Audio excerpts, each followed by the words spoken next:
Hello, नमस्कार दोस्तों। My self Mahendra Kumar और आपका हार्दिक स्वागत है अपने यूट्यूब चैनल महेंद्र रामपाल नरवाल नाम से, जो आपको नई नई जानकारी हिंदी से अच्छी अच्छी जानकारी लेकर आते हैं। व्याकरण संबंधी आपको जानकारी दे रहे हैं। अभी अपन का टॉपिक चल रहा था रस। रस में अपन ने श्रृंगार रस को पढ़ लिया था और हास्य रस आज अपन पढ़ने जा रहे हैं। प्रिय दोस्तों, जब हम कॉलेज में थे तब सभी की यही कल्पना होती है। कुछ कल्पना करते हैं कि अपन की शादीशुदा जिंदगी कैसी होगी, कोई कहते हैं वो हमारी जिंदगी कैसी होगी, हमारा पार्टनर जो हमारी वाइफ होगी वो कैसी होगी। अलग अलग तरह की कल्पनाएं होती है। तो हम भी कॉलेज में थे तो हमारे जीवन की भी ये कल्पना थी, हमारे मन में भी एक ऐसी कल्पना थी कि हमारी वाइफ कैसी हो। तो उस पर एक छोटा सा एक हास्य, एक छोटी सी कविता है।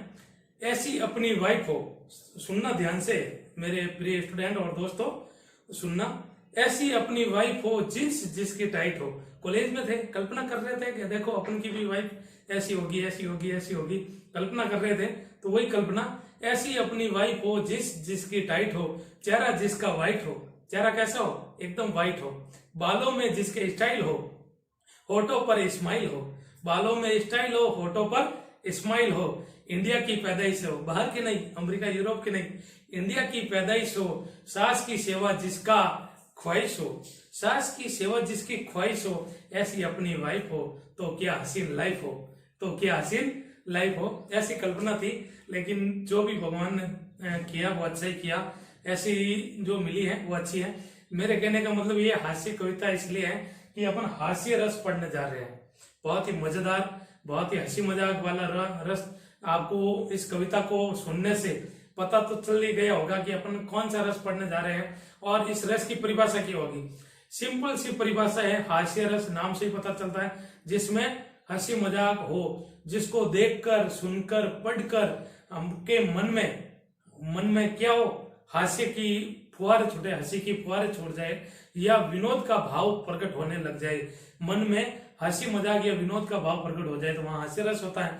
बस इसको अपन परिभाषा के रूप में ले लेते हैं। कैसी परिभाषा? किसी वस्तु या व्यक्ति का विचित्र आकार, किसी व्यक्ति या वस्तु का विचित्र आकार, अजीब ढंग। विचित्र आकार मतलब किसी का कोई जैसे नाक बड़ा हो, किसी का सिर बड़ा हो, किसी के कान बड़े हो। जैसे वो आमिर खान की पिक्चर थी, उसमें उसके कान एक अलग ही थे। तो ऐसा कोई अलग विचित्र आकार हो या फिर खली जैसा शरीर हो तो उसको देखकर इसका चेहरा अलग ही हो।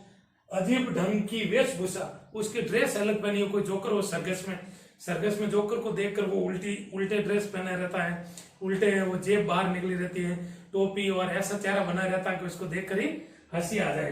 तो ऐसी वेशभूषा हो। बातचीत और उठपटांग आभूषण, बातचीत करने का ढंग भी ऐसा हो। ऐसे वो जोक कहता रहता है, चुटकुले कहता रहता है, बोलता ऐसा है, चेहरा ऐसा बनाता है कि उसको देखने मात्र से भी हमें क्या आ जाए, हंसी आ जाए। या उठपटांग आभूषण, उनके जो ऑर्नामेंट पहने हुए, गहने पहने हुए, जो सजावट के पहने हुए वो ऐसे पहने, उठपटांग पहने हो। जैसे शर्ट को उन्होंने पैंट की जगह पहन लिया, पैंट को उन्होंने हाथों में पहन लिया। तो ऐसी उठपटांग वेशभूषा, आकार या विचित्र आकृति को देखकर हमारे मन में क्या हो, एक विनोद का भाव हो, हास्य का भाव हो, हंसी मजाक का भाव हो, तो वहां पर हास्य रस होता है। देखो ये दोनों हंसते हुए नजर आ रहे हैं, एक मेरा ब्लू है, एक मेरा ब्लैक है, दोनों हंस रहे हैं। तो ऐसे क्या होता है, वहां पर कौन सा रस होगा? हास्य रस। सिंपल सा है, बिल्कुल सरल। काव्य या कविता में ऐसी कविता को पढ़ने, सुनने या देखने मात्र से हमारे मन में हास्य की भावना प्रकट हो या हंसी आए तो वहां पर कौन सा रस होगा? हास्य। अपन कुछ उदाहरण लेंगे, उदाहरण से अपन समझने का प्रयास करेंगे। उदाहरण नंबर 1, उदाहरण एक ऐसा उदाहरण लेंगे। देखिए, पहले ही ऐसे उसको देखकर अच्छा लग रहा है।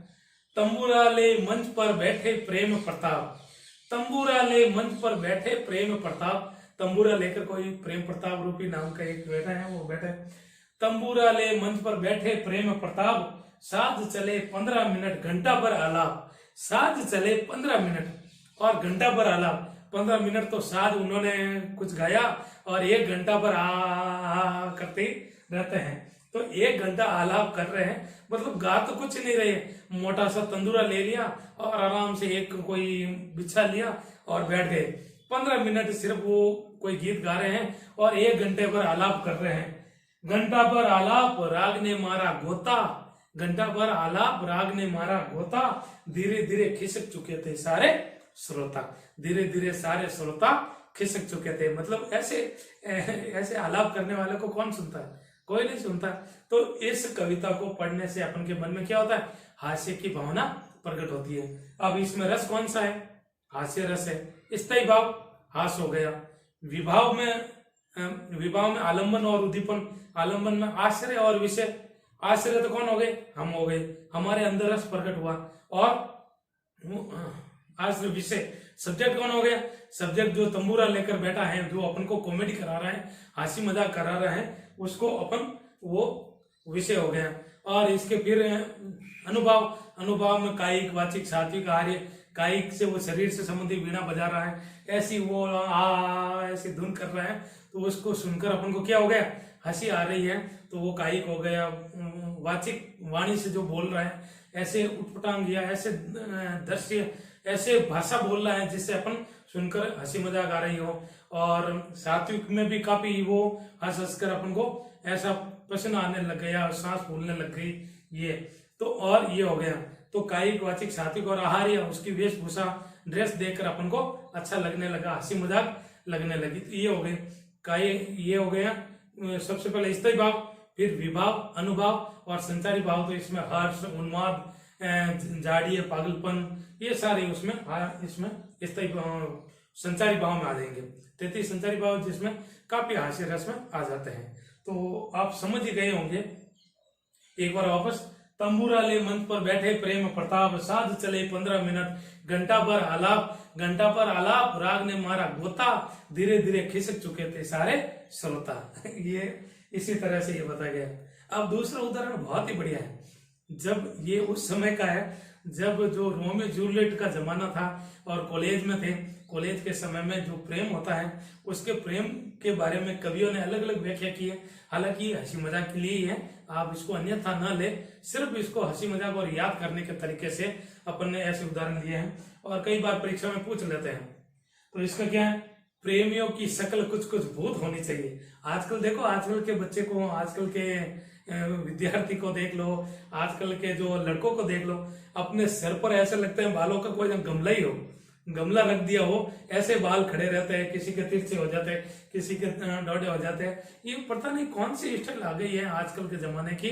तो उनकी शक्ल ऐसे ऐसे भूत की तरह लगती है, ऐसे लगता है दूर से देखे तो कोई गमला आ रहा है, सिर पर उन्होंने गमला लगा रखा है बालों का, और ऐसे, और फिर और देखो अलग अलग कलर के, फिर कभी तो कोई व्हाइट कलर का होगा, कोई ग्रीन कलर का होगा, कोई रेड कलर का होगा बालों को, और वो ऐसे लग रहा है कि दूर से गुलाब के फूल की तरह हो और सिर के ऊपर गमला रखा हो।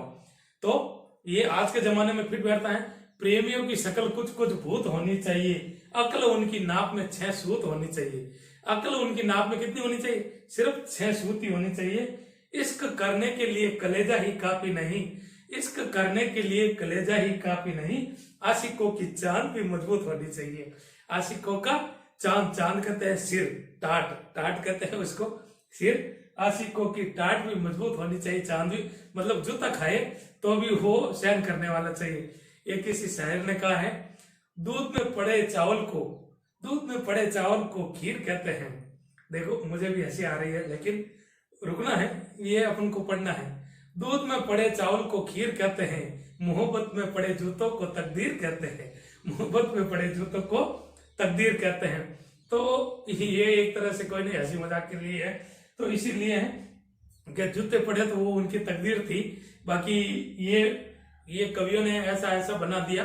प्रेमियों की शक्ल कुछ कुछ भूत होनी चाहिए, अक्ल उनकी नाप में 6 सूत होनी चाहिए, इश्क करने के लिए कलेजा ही काफी नहीं, आशिकों की चांद भी मजबूत होनी चाहिए, आशिकों की चांद भी मजबूत होनी चाहिए। इसी में ही वो हास्य रस, स्थायी भाव, हास्य रस हो गया, विभाव, अनुभाव और संचारी भाव करके इसका विस्तार आप आराम से कर सकते हैं। एक और उदाहरण लेंगे, किसी का चेहरा देख सकते हैं, कोई ऐसा किसी का शरीर गेंड जैसा हो तो उसके बारे में व्याख्या की गई, हाथी जैसी देह है, जैसी देह, हाथी जैसी देह है, गेंडे जैसी खाल। हाथी जैसा शरीर उसका देह है, खाल कैसी है, गेंडे जैसी उसकी खाल। तरबूज जैसी खोपड़ी, खोपड़ी कैसी है, तरबूजे के समान उसकी खोपड़ी है, खरबूजे से उसके गाल कैसे है, खरबूजे के समान उनके गाल नजर आ रहे हैं। तो ये सिर्फ हंसी मजाक के लिए ही उन्होंने कहा है, बाकी ऐसा कुछ नहीं है। अब देखो, ये एक साहित्यिक उदाहरण है। साहित्य की श्रेणी में भी कई हंसी मजाक कवियों ने खूब सारे अच्छे अच्छे उदाहरण लिखे हैं। तो इसमें जब भगवान शंकर शादी करने के लिए माता पार्वती के यहाँ पर जाते हैं, तो पार्वती के यहाँ पर जाते हैं तो वहां पर क्या होता है, हिमालय राज की पुत्री होती है पार्वती, और वहां पर खूब बड़े बड़े महल और खूब सजावट और खूब सारी अच्छी व्यवस्था होती है। लेकिन भगवान शिव तो मसान में रहने वाले वैरागी और एकदम अलमस्त रहने वाले भगवान शिव को अपना हाथ जोड़ते हैं। लेकिन ये उन्होंने हंसी मजाक के रूप में कहा, भगवान शिव जब दूल्हा बनकर माता पार्वती को शादी के लिए जाते हैं, उसमें भगवान शिव का तो गेटअप थोड़ा ठीक था, वो तो खालाल पहने हुए थे, बबूत लगाए हुए थे, एकदम ऐसे थे। लेकिन उसके जो सहयोगी थे, नंदी वंदी और उसके जो शिवगण थे, वो एक अजीब ही तरह के थे।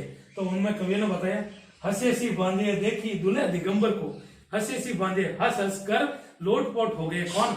जो हिमालय राज की प्रजा थी और जो भगवान शंकर जी की सासू माँ थी, उनके ससुर थे, वो शिव जी की बारात को देखकर हंस हंस कर क्या हो गए, लोटपोट हो गए।